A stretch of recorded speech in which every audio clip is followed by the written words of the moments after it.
If the feasibility study recommends a full removal, the Grand River in this stretch could experience a faster flow, as a result cleaning itself and increasing biodiversity.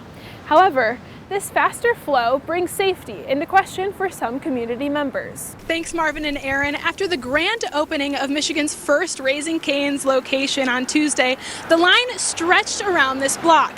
More than 250 people waited in line to wait for the doors to open and get their first purchase of chicken. I'm going to head right on inside and talk to our regional leader, Jennifer Chef. Oh my gosh, I can just smell the chicken in here frying. Can you tell me a little bit about your guys' first Michigan location? Family-owned business Royal Scott Golf and Bowl agreed to host the mixer after Lansing Brewing Company backed out. A bipartisan legislative effort moving through Lansing could allow prosecutors to redact victim information. Here's the story. All of these school buses and no one to drive them. The Lansing School District is experiencing severe shortages of bus drivers. Buses are arriving hours late or not at all. Coming soon, we'll learn what the district is doing to help solve this problem. When I say big, you say Gretch! Big! Gretch! Some came for the first time. I'm excited to feel the energy. And some have felt this energy before. We're like a good city block or so away from the entrance. With the back of the line still continuing to form just 30 minutes before the doors open, the front of the line, you can see the people who arrived here first at 5 a.m. this morning. Hi, folks. About 3,000 Michiganders lined up. Some walked with signs. Because I believe that freedom is on the ballot, especially for women in Michigan. All to see this. Hello, Detroit! Former President Barack Obama paid a visit to Detroit to stump for Governor Gretchen Whitmer and the Democrats' Get Out the Vote campaign. American democracy is also on the ballot. He talked about voting rights, inflation, education, and abortion. If that's not worth 15 minutes of your time, I don't know what is. And encouraged voters to fight for what they care about. Booing doesn't help. They can't hear you boo, but they can hear you vote. The Supreme Court was wrong for what they did when they brought that up. That's the main thing. That main thing, the fight for reproductive rights, is influencing voter turnout according to Obama and many Michigan Democrats. We have so many women in authoritative roles and leadership that we cannot undermine those rights. We have the right to do what we wish with our bodies, and that needs to be maintained. It was all exciting for the crowd.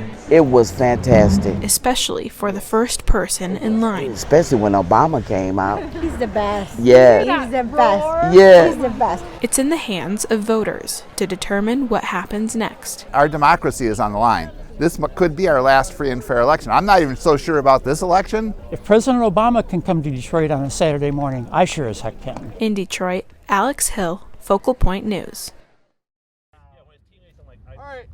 Temperatures warming up, snow melting away, and more people being outside are typical signs that spring has arrived. But for Michiganders, the real indicator is beer. We have a lot of regulars that they come here for the first one of the year. Every spring since 1992, Michiganders have celebrated the release of Bell's Oberon Ale, a seasonal variety only available in Michigan from March to September. Michael Kruger, owner of Crunchies Burgers and Beer, celebrated the release with their annual midnight tapping party. And we crown a king and a queen, of Oberon, and they're the ones who actually get to taste it first, and so they're the first ones, technically in Michigan that are allowed to drink it. While March 20th officially marks the first day of spring, the 21st now officially marks Oberon Day. Governor Gretchen Whitmer officially proclaimed the third Monday of March as Oberon Day, just as Bell's Brewery is celebrating their 30th anniversary of Oberon Ale. I think it's great for Michigan, it's great for Bell's. It's obviously, I know Gretch is a big fan of Bell's in general and specifically of Oberon, and so I thought it was super cool that she did that. More than 14 million pints of Oberon Ale were purchased in the state of Michigan in 2021. And East Lansing residents like Rose Locks are happy to support the Michigan craft beer business. I feel fantastic knowing that we're supporting local businesses to Michigan and helping our own economy. Even though Michiganders know September will come quick and Oberon will no longer be on the shelves, they will continue to savor the sips. Who doesn't like Oberon? Until spring comes again.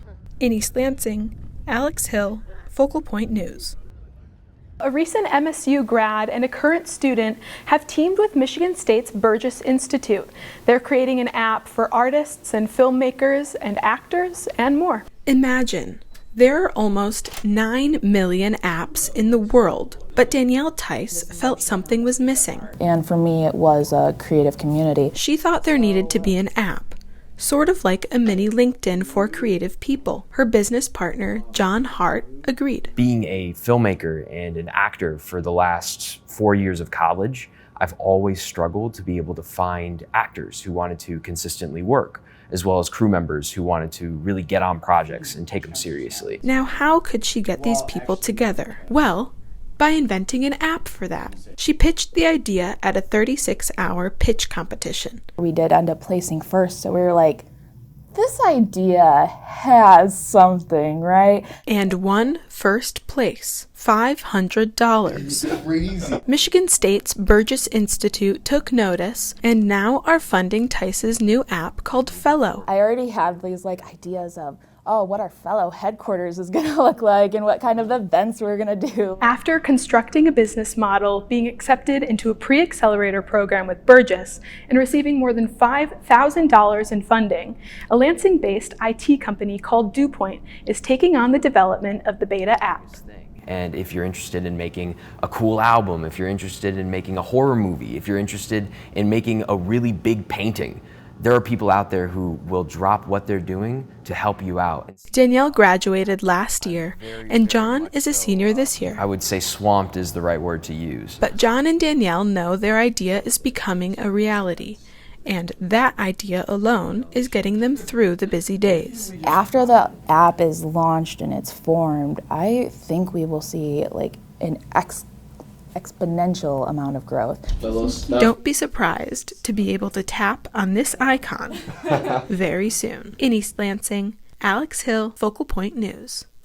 Launch of the beta app is estimated to be in the winter. If you're interested in being one of the first people to use the app, sign up for the beta list on their website. That's hellofellow.org. Reporting live in the newsroom, Alex Hill, Focal Point News. Chloe, back to you.